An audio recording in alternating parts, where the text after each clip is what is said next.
Bismillahirrahmanirrahim. Assalamualaikum warahmatullahi wabarakatuh. Salam sang sejati. Dalam dunia filsafat, perasaan seringkali dianggap sebagai jembatan antara pikiran dan jiwa. Aristoteles, salah seorang filsuf ternama, beliau percaya bahwa perasaan adalah alat untuk mengenali kebajikan. Menurutnya, emosi yang terkontrol dengan sangat baiknya dapat membawa manusia menuju kebahagiaan yang sesungguhnya, atau yang disebut dengan eudaimonia. Namun ada juga seorang filsuf seperti Descartes yang memandang emosi sebagai tantangan bagi akal. Menurut beliau, emosi bisa menyesatkan jika tidak bisa dikendalikan. Namun, apakah ini berarti perasaan selalu salah?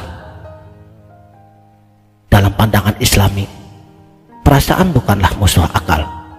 Sebaliknya, perasaan adalah anugerah dari Allah. Mereka adalah tanda daripada kebesarannya. Sebagaimana disebutkan pada surat Al-Mulk ayat 23. Katakanlah, dialah yang menciptakan kamu dan menjadikan bagi kamu pendengaran, penglihatan, dan hati. Tetapi hanya sedikit sekali kamu bersyukur. Jadi, pertanyaannya bukanlah apakah perasaan itu baik ataukah buruk, tetapi bagaimana kita dapat memahami dan mengarahkan mereka untuk membawa kita lebih dekat kepada kebenaran. Secara biologis, perasaan kita adalah hasil daripada reaksi kimia di otak. Ketika kita merasa bahagia, otak melepaskan hormon seperti dopamin dan serotonin. Sebaliknya, ketika kita merasa sedih atau cemas, tubuh kita mengeluarkan kortisol yang membuat kita merasa lelah dan tertekan. Namun, perasaan bukan hanya sekedar kimia. Mereka adalah pesan yang diberikan tubuh kita. Ketika diri merasa cemas, itu adalah tubuh yang berkata, "Perhatikan aku." Ketika kita merasa marah, itu adalah perasaan yang mencoba untuk melindungi kita. Sayangnya banyak dari kita yang sering mengabaikan perasaan ini. Kita bekerja tanpa henti, mengabaikan tanda-tanda kelelahan, hingga akhirnya jatuh sakit. Inilah mengapa Rasulullah Shallallahu Alaihi Wasallam pernah berkata, "Sesungguhnya badanmu memiliki hak atasmu."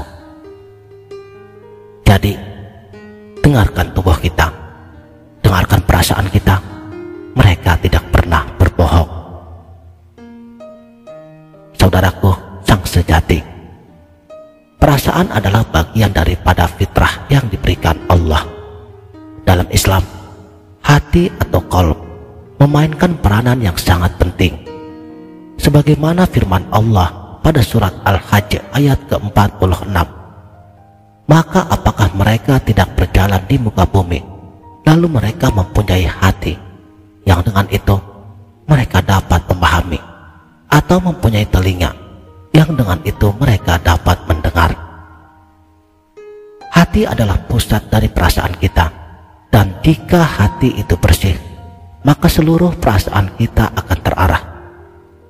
Sebagaimana yang disabdakan oleh baginda yang mulia Rasulullah Shallallahu Alaihi Wasallam, "Ketahuilah bahwa di dalam jasad ada segumpal daging. Jika ia baik, maka baiklah seluruh jasadnya. Dan jika ia rusak, maka rusak pula seluruh jasadnya. Ketahuilah bahwa segumpal daging itu adalah hati."